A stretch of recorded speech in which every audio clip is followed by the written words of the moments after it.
Como já vimos, as plantas produzem oxigênio e consomem gás carbônico. A queima de grandes extensões de mata aumenta significativamente a quantidade de CO2 na atmosfera, destruindo um filtro natural, eficiente e extremamente barato. A madeira, dentre outras substâncias, é constituída de carbono, e no ar encontramos oxigênio. A combustão de uma árvore acontece devido a uma reação do carbono com o oxigênio, liberando boa parte da energia contida nas ligações químicas sob a forma de calor e luz. Além do dióxido de carbono, outros gases, cinzas e resíduos sólidos são produzidos. Entretanto, se somássemos a massa de todos os produtos resultantes dessa combustão, constataríamos que o resultado seria exatamente igual à massa da árvore original. Em outras palavras, em um sistema fechado, isolado, a massa se mantém a mesma em qualquer instante. É a lei da conservação de massa. Acompanhe esta interessante montagem experimental, por meio da qual vamos investigar o que acontece com a massa total do sistema antes e depois de um processo de combustão. O que ocorrerá com o fiel da balança após o término completo do processo de combustão? Note que, apesar de haver ocorrido transformações químicas das substâncias envolvidas, a massa total permaneceu exatamente a mesma, como demonstra o fiel da balança, que não sofreu nenhuma alteração de equilíbrio. Eu não disse que tudo se transformava? É, Lavoisier, mas acontece que no caso das queimadas e dos combustíveis fósseis, a transformação agride a natureza e causa danos ao planeta. A consciência socioambiental vem crescendo, assim como o consumo energético. Por isso, tem-se investido também em fontes de energia renováveis, como a solar, a eólica, a maremotriz, a geotérmica. E graças à física moderna, poderosas formas de geração de energia foram reveladas, ameaçando a própria existência humana. Estamos falando da energia nuclear e da famosa fórmula energia igual a massa vezes o quadrado da velocidade da luz no vácuo. Vamos realizar mais um experimento? Observe o que é feito com a caneta e, em seguida, note que ao a aproximarmos dos pequenos pedaços de papel, o que você pensa que deverá ocorrer? A caneta, feita de material isolante como plástico, tem as cargas elétricas negativas, elétrons, mais fixas aos átomos de carbono, base principal do plástico. Quando atritada com algum tipo de material, pode ocorrer de perder elétrons e ficar eletricamente carregada com carga positiva. O papel, que é um bom condutor de eletricidade, está eletricamente neutro, mas quando a caneta eletrizada é aproximada, os elétrons do papel se aproximarão da caneta devido à atração eletrostática. O surgimento de uma força elétrica entre a caneta e o papel atrai esses corpos. Como o pedacinho de papel é bem mais leve e está solto, é ele quem sobe em direção à caneta, como pode ser observado durante o experimento. O átomo é algo complexo, formado por prótons, partículas com cargas positivas, elétrons, partículas com cargas negativas, e nêutrons, partículas sem carga.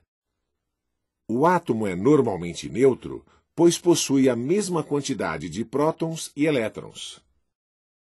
Tendo massa diminuta, as partículas subatômicas têm inércia reduzida. Elas podem atingir elevadas velocidades próximas à da luz, em aceleradores de partículas e em processos nucleares e cósmicos.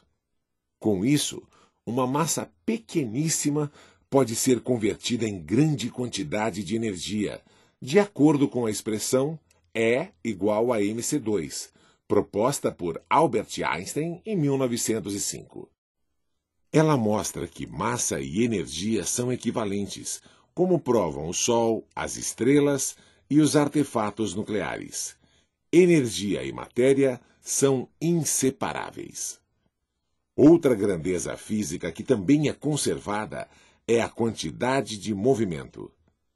A quantidade de movimento linear, ou momentum linear, de um corpo é obtida multiplicando-se sua massa pela respectiva velocidade. Assim, massa e velocidade definem o conteúdo de movimento de um corpo. Quanto maior uma delas, mais difícil será deter o seu movimento.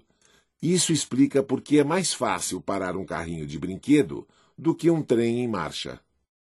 Se a força resultante sobre um sistema for nula, então a sua quantidade de movimento total irá se conservar. Esta é a lei de conservação da quantidade de movimento. Ela sempre ocorrerá nos sistemas isolados, sujeitos apenas às forças internas, ou de ação e reação, como acontece durante as colisões de carros, choques entre bolas de bilhar, nas explosões e em vários sistemas onde o atrito é desprezado. Vamos realizar um experimento? Observe que a pessoa está sentada em uma cadeira giratória e carrega em cada braço um halteres. A pessoa começa a girar com os braços abertos. Mas, se fechar os braços, o que acontecerá com sua velocidade angular?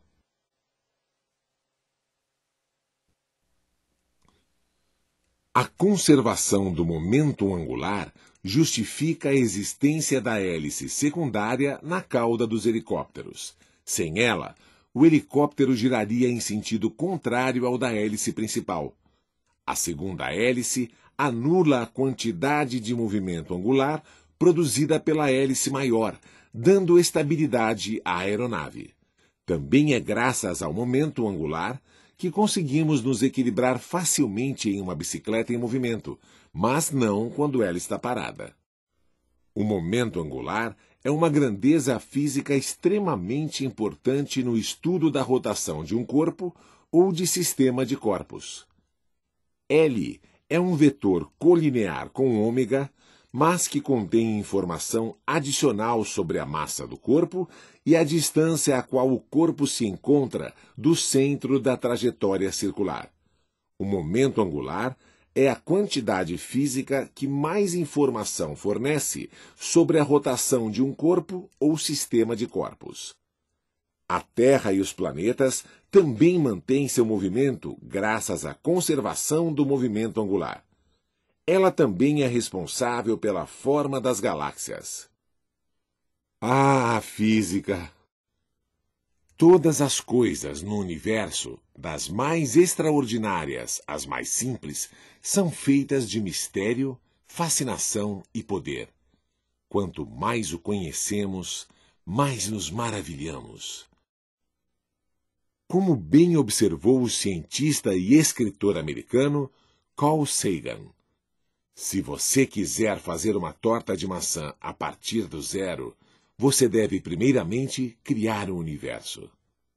Para ele, nada é insignificante ou desprezível, pequeno ou secundário. Todas as coisas se transformam e se completam em uma rede infinita de possibilidades. Entende agora por que chamar a Terra de planeta física não é um exagero?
cotidiano.